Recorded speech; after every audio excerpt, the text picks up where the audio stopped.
"You're just a girl playing soldier." Captain Marcus Vayner didn't whisper it. He said it loud enough for every operator in that briefing room to hear, his smirk cutting deeper than any blade. What he didn't know was that Petty Officer First Class Ridley Cass had already bled, drowned and clawed her way through hell to earn that trident on her chest. And in 72 hours, when that cargo ship in the Gulf of Aden turned into a floating graveyard and every plan fell apart, he was going to learn the hard way what happens when you underestimate a woman who refuses to. Breakout Ridley Cass was 28 years old and standing in the back corner of a cramped briefing room aboard the USS Michael Mansour, a Zumwalt-class guided missile destroyer cutting through the dark waters of the Gulf of Aden. The air inside smelled like salt, sweat, and stale coffee. She kept her arms crossed, her face neutral, and her mouth shut, while the rest of the SEAL team reviewed the mission brief for a suspected pirate interdiction operation off the Somali coast. She had been with Naval Special Warfare for 4 years now, one of fewer than a dozen women to ever complete BUDS and earn the SEAL Trident. Before that, she grew up in Ketchikan, Alaska, the daughter of a commercial fisherman who taught her that the ocean didn't care about your feelings, and neither did the men who worked on it. She learned to tie knots in the cold before she learned to read, and by the time she was 12, she could gut a king salmon faster than most deckhands twice her age. Now she was here, part of a 6-person element, preparing to board a suspected hijacked vessel in international waters. Wherever you are watching from right now, drop a comment and let me know. And if you appreciate stories like this, go ahead and hit that subscribe button because there are more coming. Ridley joined the Navy at 19 because Ketchikan felt too small and too predictable. She wanted something that demanded everything she had. Her father told her she was crazy. Her mother cried for a week. But Ridley had spent her entire childhood watching her old man haul nets in freezing rain and high seas, never complaining, never quitting. She learned that toughness was not about size or strength. It was about deciding you would not stop, no matter what. Buddis broke most of the men around her. Hell Week took her to places she did not know existed inside herself. She remembered the night she almost quit, sitting in the surf zone with hypothermia setting in, her teeth chattering so hard she thought they would crack. The instructors screamed at her to ring the bell. She did not ring it. She thought about her father hauling a tangled net in a storm alone, because the job was not done. That image kept her moving. After graduation, she went through advanced tactical training, earned her demolitions qualification at the Naval School Explosive Ordnance Disposal, then completed the Special Operations Target Interdiction course, where she cross-trained as a precision marksman. She earned her place in a platoon, deployed twice to Syria, and learned that respect was not given. It was taken. One mission at a time, one clean engagement at a time, one moment of composure under fire at a time. Her combat record was the strongest in the platoon. But every new team, every new operation, the doubt came back. Not about her skills, fair about her. Lieutenant Commander Marcus Vayner was a prior enlisted Marine who later commissioned in the Navy, completed BUD-S, and had been attached to DevGru tasking for 6 years. He had a reputation for being blunt, aggressive, and effective. He also had a reputation for not believing women belonged in combat arms. He made that clear in the briefing. The mission was straightforward on paper. A Liberian-flagged cargo vessel, the MV Arcturus, had gone silent 40 nautical miles off the coast of Somalia. Last known transmission indicated a possible boarding by armed hostiles. The destroyer would position within helicopter range, and a 6-person SEAL element would fast rope from the embarked MH-60R onto the deck, clear the ship, and secure any hostages. Ridley was assigned as the primary breacher and had advanced marksmanship cross-qualification for contingency precision shots. Vayner stood at the front of the room with his arms crossed, looking directly at her when he spoke. He said the mission required speed, strength, and split-second decisions under pressure. He said it was not a training exercise. He said mistakes would cost lives. Then he looked at the team leader, Lieutenant Hale, and asked if he was sure about the roster. Hale did not hesitate. He said Ridley had neutralized more threats in direct contact than most operators in the room, and could breach a door faster than guys twice her size. Vayner shrugged. He said skills on paper did not mean much when bullets started flying. He said he had seen plenty of people fold when things got real. He did not say her name, but everyone knew who he meant. The room went quiet. Ridley felt every pair of eyes on her. She did not respond. She did not defend herself. She had learned a long time ago that words did not change minds. Only results did. That night, Ridley stood alone on the flight deck, staring out at the black water. The wind was cold and steady, and the stars were brighter than anything she had seen since Alaska.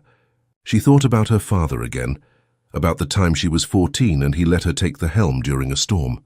He stood behind her, silent, while she fought to keep the bow pointed into the waves. She was terrified. Her hands shook.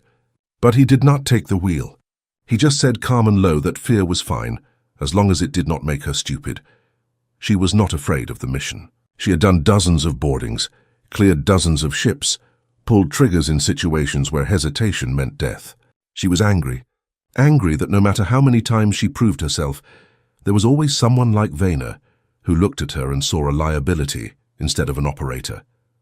Angry that the men around her could make one mistake and be forgiven, but she could not afford even one. She thought about quitting. Not the Navy, not the teams, just this mission. Let someone else take the slot. Let someone else deal with Vayner's doubt.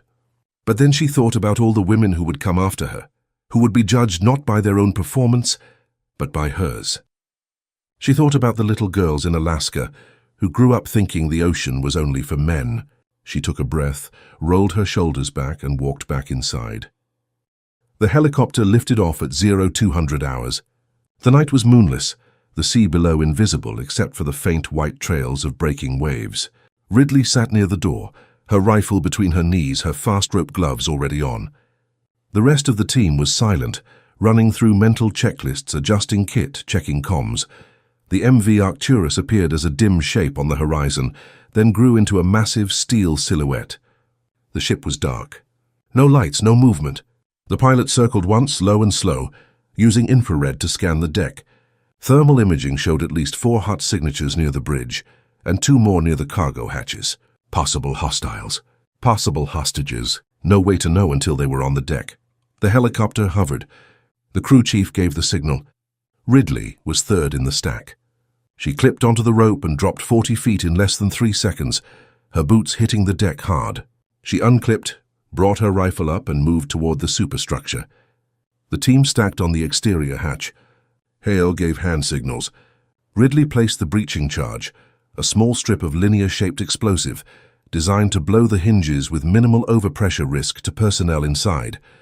She armed it, stepped back, and Hale checked the safe distance before radioing clearance. Charges zeroed, clear for breach. Stand by for concussion. The charge detonated with a sharp crack. The door sagged inward. The team flowed through, weapons up, moving fast and smooth.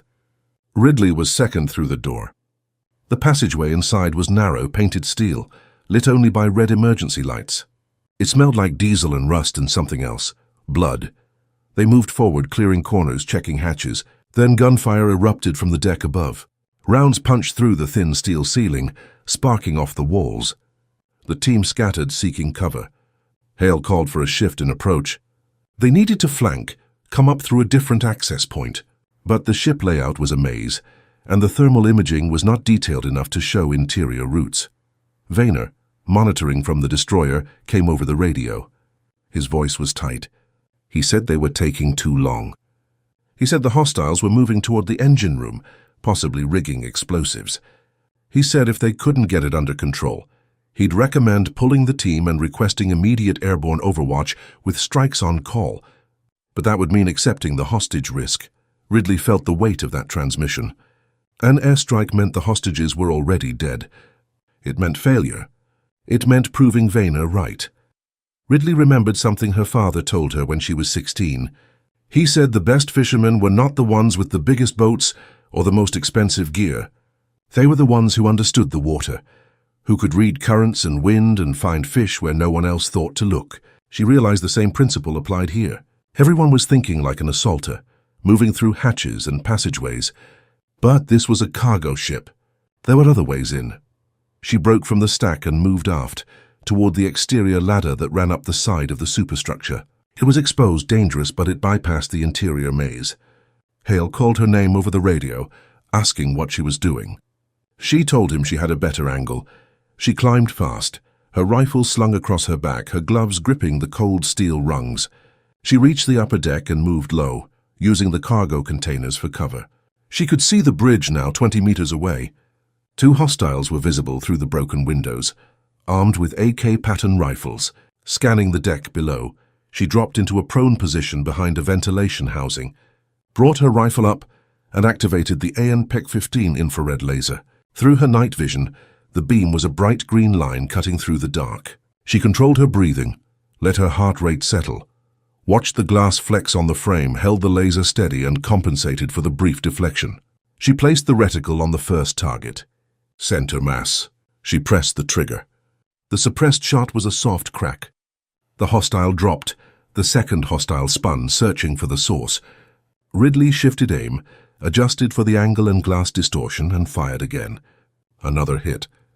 He went down. She moved forward fast and low, clearing the bridge in seconds. Inside, she found 3 crew members zip-tied to the deck, terrified but alive.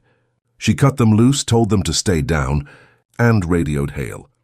She gave him the bridge position, the hostage count, and the location of the remaining hostiles near the engine room. The team moved in, cleared the lower decks, and secured the ship in under 10 minutes. No further casualties, no explosives. The mission was clean.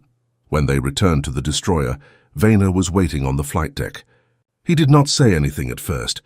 He just looked at Ridley, his jaw tight, his arms still crossed. Then he nodded once, slow and deliberate. It was not an apology. It was an acknowledgement. Hale put her in for a commendation. The 3 crew members she saved sent letters to her command praising her actions. The after-action report noted her tactical innovation and precision under pressure. But the thing that mattered most to Ridley was not the paperwork. It was the look on the faces of the men in her platoon when she walked into the ready room the next morning. They did not look at her like she was a risk anymore. They looked at her like she was one of them. She never spoke to Vayner about what he said in the briefing. She did not need to. The mission spoke for itself. And in the weeks that followed, when new operators rotated in and asked about her, Vayner told them the same thing he told everyone else. He said she was solid. He said she could be trusted. He said if they were smart, they would shut up and learn from her. Ridley kept doing the work. She kept proving herself, not because she had to anymore, but because it was who she was. And every time she stepped onto a ship, climbed a ladder, or took a shot in the dark, she thought about her father and the lesson he taught her in that storm. Fear was fine. Doubt was fine. As long as it did not make you stupid. As long as it did not make you stop.